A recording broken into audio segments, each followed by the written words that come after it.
오늘 본문 말씀은 우리가 사실 주일학교를 좀 다니신 분들이라면 너무나 잘 알고 익숙한 본문이기도 하고요. 또 그렇지 않더라도 신앙생활을 좀 하신 분이라면 한 번쯤 혹은 여러 번 들으셨을 만한 이야기가 적혀져 있습니다. 중풍병자를 낫게 하시는 예수님의 사역에 관한 부분인데요. 중풍이라고 하는 것을 요즘 현대적인 의학의 용어로 좀 바꾸어 이해한다면 뇌경색이나 뇌졸중과 같은 어떤 증상으로 이해할 수 있지 않겠습니까? 좀 몸에 마비가 온 어떤 한 사람이 있었고요. 그 한 사람을 돕는 네 명의 친구가 예수님 앞으로 나아가는데 무리들이 너무 많았기 때문에 예수님께 나아갈 수가 없었습니다. 그래서 선택한 방법이 지붕을 뚫고 그 친구를 내려보내는 것이었고요. 그 믿음을 보고 예수님께서 그 중풍병에 걸린 이 사람을 낫게 해주시고 그런 장면으로 좀 이렇게 이야기가 흘러가고 있는 것을 우리는 잘 알고 있습니다. 글쎄 어렸을 때 이 내용을 들을 때마다 제가 생각했던 건 뭐냐면요, 어떻게 지붕을 뚫었을까? 뭐 이런 거에 대한 궁금증이 더 컸던 것 같고요. 지붕을 뚫는 것을 생각을 하니까 이렇게 앉아 있었던 사람들이 먼지를 참 많이 맞았겠다. 뭐 이런 것들이 저에게는 많이 들어왔던 것 같고, 또 특별히 그때 어린 시절에는 우정에 관한 설교로 좀 했던 것 같아요. 네 명의 친구들에 관한 그 우정에 좀 포커스를 맞춰서 우리 전사님들께서 말씀을 많이 전해주셨던 걸로 좀 기억이 나는데요. 사실 오늘 본문은 친구들의 우정에 관한 이야기를 다루고 있지는 않는 것 같습니다. 그래서 오늘 본문이 우리에게 주는 그 부분을 좀 같이 좀 살펴보면 좋겠는데요. 먼저 마가복음에 관한 이야기를 또 다시금 좀 짚어보고 넘어가겠습니다. 모든 복음서가 그렇습니다. 모든 복음서가 예수님께서 그리스도라고 하는 사실을 증거하면서 복음을 전하고 있는데, 마가는 마가의 방식대로 예수님께서 어떻게 그리스도이신가라고 하는 것을 증거해내고 있죠. 그리스도라고 하는 말 자체가 메시아와 같이 통용되는 말이기 때문에 예수님께서 어떻게 메시아인가를 증명하는 방식에 있어서 마가는 특별히 예수님께서 스스로 자신이 어떻게 메시아라고 하는 것을 증거하셨는가, 그 사역을 통해서 그 말씀을 통해서 어떻게 자신이 메시아인가를 드러냈는가에 관해 좀 집중하고 있는 것을 보게 되는데, 오늘 역시 이 본문은 예수님께서 스스로 자신이 메시아인 것을 밝히시는 것에 좀 주목하고 있는 것을 우리는 마주할 수 있습니다. 그 다음에 이제 마가복음에서 또 우리 두드러지게 살펴봐야 될 것은 무엇이냐면, 모든 복음서도 마찬가지긴 하지만 예수님께서 자신을 그리스도로 증거해내셨을 때, 예수님께서 자신을 메시아라고 설명했을 때 거기에 대한 반응이 어떻게 나오느냐라고 하는 것이죠. 그 싸움인 것 같습니다. 우리가 예수님을 그리스도로 인정하느냐 인정하지 않느냐의 싸움은 이 복음서가 쓰여지는, 복음서가 실제로 있었던 그 당시의 시대상에서도 문제였지만 오늘을 살아가는 우리들에게 있어서도 예수님을 그리스도로 인정하는 자와 인정하지 않는 자로 나눠지는 것은 너무나 선명한 것 같습니다. 특별히 이 마가는 고난받는 메시아로서의 예수님에 관해서 마가가 속해 있었던 공동체에게 이 복음서를 전하고 있습니다. 그들이 겪고 있었던 어떤 특별한 상황들이 있었던 것 같고요. 그 상황 가운데서 다시금 예수님께서 메시아이신데 어떠한 메시아인가라고 하는, 다시 얘기해서 고난받는 메시아가 어떤 모습인가에 관해서 다시 오리엔테이션 하고 있다는 느낌을 좀 받게 되어집니다. 오늘 우리는 이 본문 속에서도 이 두 가지를 좀 살펴보고자 하는데요. 첫 번째는 예수님께서 어떻게 자신을 메시아로 나타내셨는가라고 하는 것이고요. 두 번째는 여기에 대한 사람들의 반응은 어떠한가라고 하는 것입니다. 예수님이 자신이 메시아인 것을 주장하는 방식은 오늘 본문에서는 자신에게 죄사함의 권세가 있음에 대해서 밝히시는 것으로 나타나고 있습니다. 9절인데요. 9절을 다시 한번 보시면서 한 목소리로 함께 읽겠습니다. 9절입니다. 시작. 중풍병자에게 내 죄사함을 받았느니라 하는 말과 일어나 내 상을 가지고 걸어가라 하는 말 중에 어느 것이 쉽겠느냐라고 되어 있습니다. 사실은 이미 두 가지의 선택지를 주셨습니다. 중풍병에 걸린 사람에게 내 죄가 사함 받았다라고 하는 말과 나음을 받았다라고 하는 말, 이 둘 중에 어느 것이 더 쉽겠느냐라고 하는 것을 지금 서기관들에게 질문하시고 계시는 장면이긴 하지만, 실제로 예수님께서 선택하신 것은 무엇이냐면 중풍병자에게 5절에 보시면 뭐라고 기록해 있습니까? 예수께서 그들의 믿음을 보시고 중풍병자에게 이르시되 작은 자야 내 죄 사함을 받았느니라 라고 이미 예수님께서 행하신 행함이 있었고, 거기에 대한 서기관들의 불편한 반응들이 나오자 예수님께서 서기관들을 향하여 이 두 가지 질문을 던진 겁니다. 둘 중에 어느 것이 더 쉽겠느냐. 왜냐하면 예수님께서 이미 죄 사함을 받았느니라라고 하는 선포를 하는 것이 더 예수님의 선택이었는데 그 선택에는 목적이 있었기 때문이라고 또 설명하고 있습니다.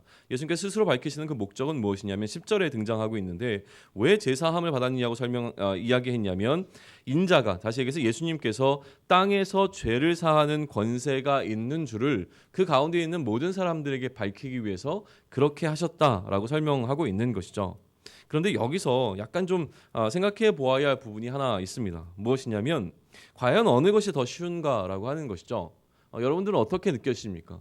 우리에게 선택권이 있다면, 우리가 둘 중에 한 가지를 할 수 있다면, 자, 당신은 죄 사함을 받았습니다와 당신의 뭐라 그러죠? 이 자리를 들고 일어나 이제 나음 받은 사람처럼 돌아가십시오라고 얘기하는 이 두 가지, 병의 나음과 죄 씻음에 관한 두 가지 선포를 할 수 있는 선택지가 우리에게 있다면 둘 중에 어느 게 과연 더 쉽겠습니까? 라는 질문을 지금 던지고 있는 것이죠. 여러분 생각에는 어떠십니까? 어느 게 더 쉬웠을까요? 죄 사함을 받았다, 병이 나았다. 사실 저에게 다가오는 것은 상황적으로 보게 되면 병을 낫고자 했던 사람이 왔기 때문에 이미 이들에게는 예수님께서 병을 고치시는 능력이 있다라고 하는 믿음을 갖고 온 사람들이니 그냥 병을 고치는 쪽으로 이야기하셨으면 훨씬 더 쉬웠을 것 같다는 생각이 드는데, 사실 이 본문을 해석하는 관점 속에서는 그렇게 이해하지는 않는 것 같습니다. 어떻게 이해하냐면 죄사함을 받는 것이 훨씬 더 쉬운 것이다라고 하는 것이 당시에 이 가운데 모여 있었던 무리들 가운데 일반적으로 퍼져 있었던 생각이다라고 설명이 되어집니다. 왜냐하면 죄사함을 죄사함을 받았습니다라고 하는 것은 선포이고요. 그 죄사함을 받았는지 안 받았는지를 점검해 볼 수 있는, 그러니까 뭐라고 얘기하죠? 다시 증명할 수 있는 길은 사실은 없습니다.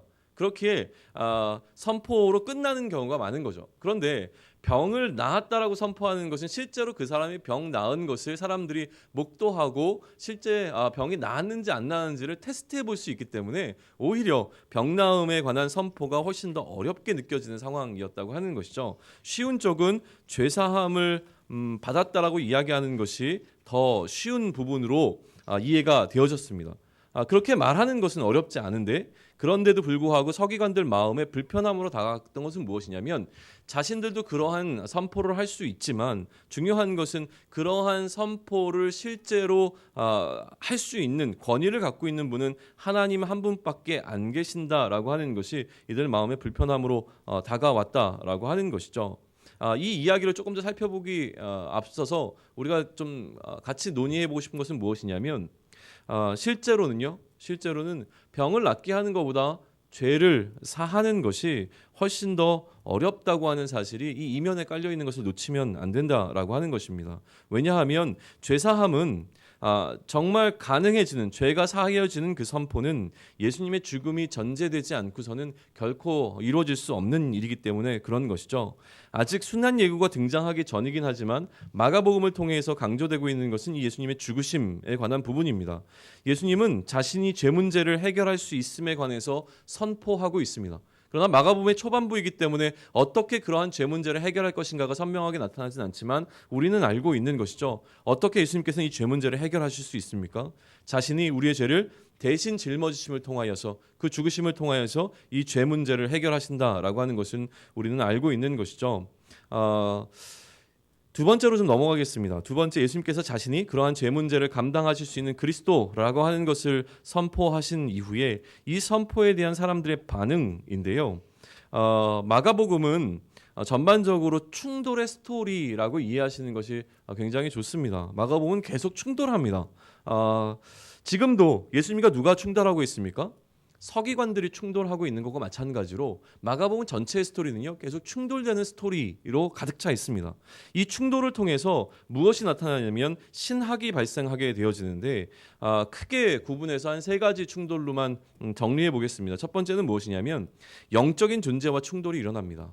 소위 얘기하면 이제 사단이나 우리 마귀로 얘기되는 어떤 이런 귀신들과의 어떤 충돌이 존재하고요. 또 종교 지도자들과의 충돌도 보입니다. 그리고 마지막으로 가장 중요한 충돌 가운데 하나는 무엇이냐면 제자들과의 충돌입니다. 제자들이 예수님을 제대로 이해하지 못하고 있는 데서 오게 되는 논쟁들이 이 마가복음에 등장한다고 하는 것이죠. 이 세 가지 충돌을 통해서 등장하고 있는 내용이 무엇이냐면 영적인 존재와의 충돌을 통해서 구원론에 관한 이야기를 합니다. 그리고 종교 지도자들과의 충돌을 통해서 기독론, 다시 얘기하면 예수가 어떻게 그리스도인가에 관한 설명을 해내고요. 제자들과의 충돌을 통해서 제자도에 관한 이야기를 설명해내고 있습니다. 그런데 이러한 충돌 가운데, 소위 얘기하면 이 충돌 가운데 핵심은 무엇이냐면 믿음이 있느냐 없느냐라고 하는 것인데요. 지금 종교 지도자인 서기관과의 충돌 가운데서 그들이 어떻게 믿음을 갖고 있느냐, 믿음이 없느냐 라고 하는 것을 이야기할 때에 분명 이들에게는 믿음이 없습니다. 어떤 믿음이 없습니까?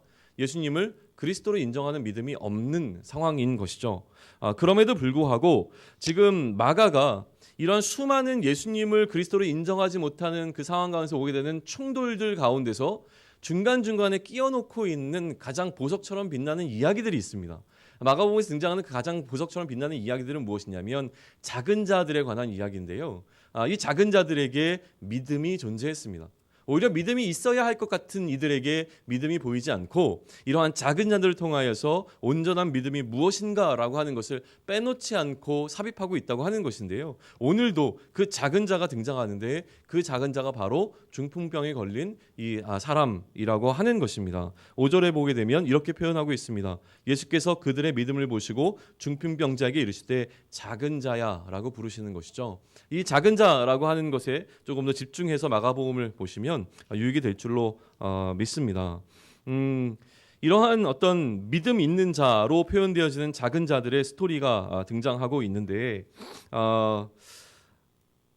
좀 급 결론을 좀 맺겠습니다. 시간이 너무 많이 흐른 것 같아서 결론을 맺어가기 전에 한 가지 좀 생각하고 싶은 것은 무엇이냐면 예수님께서 그리스도라고 하는 사실과 그 그리스도를 인정할 수 없는 어떤 사람들의 충돌에 관한 이야기, 그 그리스도를 인정할 수 없는 반응에 관한 이야기로 계속 흘러가고 있는 마가복음 가운데 오늘도 여전히 예수님께서는 자신이 죄사함의 능력을 갖고 있는 자로 소개하시고 이것을 인정할 수 없었던 서기관들의 충돌이 등장하고 있는 것이죠. 이 충돌 가운데서 한편으로는 작은 자들의 믿음이 앞서 등장하고 보석처럼 빛나는 것을 우리는 발견할 수 있다고 하는 것이 이 스토리가 갖고 있는 어떤 큰 의미인데요. 오히려 이제 이 말씀을 계속 묵상하면서 특별히 이번에 저에게 마음에 주셨던 것을 같이 나누면서 결론을 맺으면 좋겠습니다.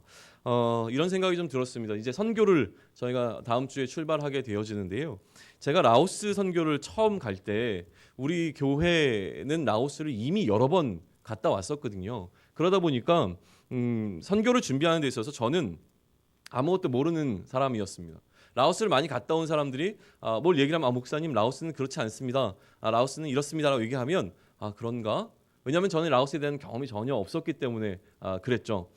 그래서 제 경험이라고 하는 것을 전혀 내세울 수 없는 상황이어서 그냥 따라가는 스텝이었고요. 작년에 이제 네팔을 갔다 올 때는 제가 선발대로 네팔을 먼저 갔다 왔습니다. 그러니까 우리 팀 중에서 네팔을 경험한 사람은 제가 유일했습니다.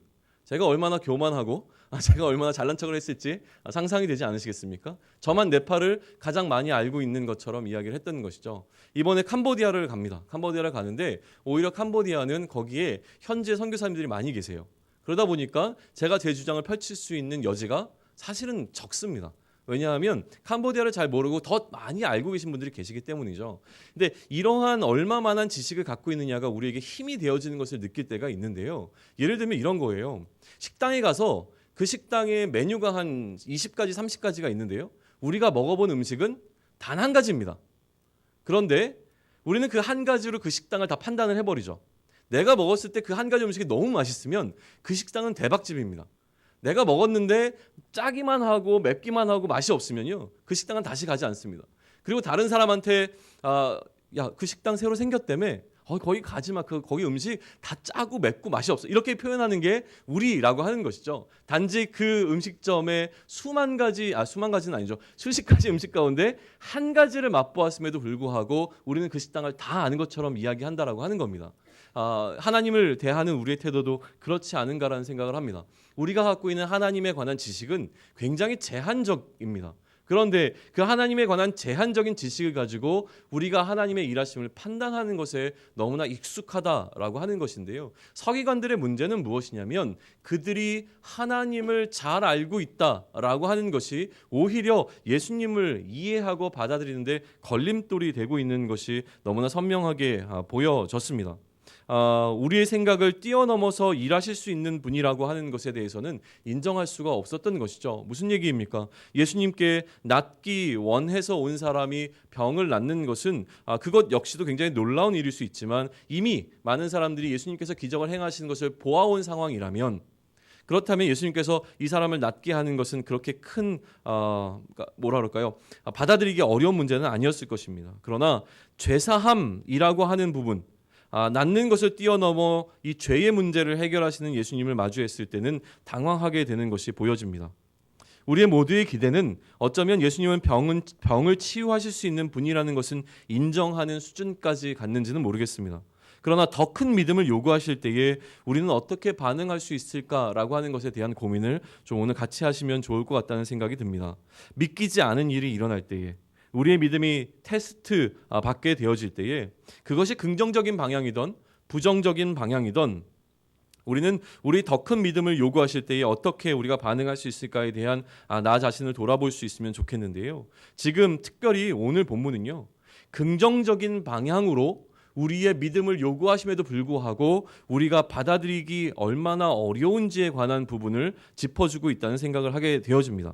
내가 가지고 있는 생각의 틀이 하나님의 일하심을 제한하고 있기 때문에 병을 낫는 것뿐만 아니라 죄사함의 문제라고 하는 더 큰 문제가 해결되었음에도 불구하고 그것을 우리는 받아들이지 못하는 방향으로 나가고 있는 것은 아닌가를 점검해 보라고 하는 메시지로 들려지게 된다라고 하는 것입니다.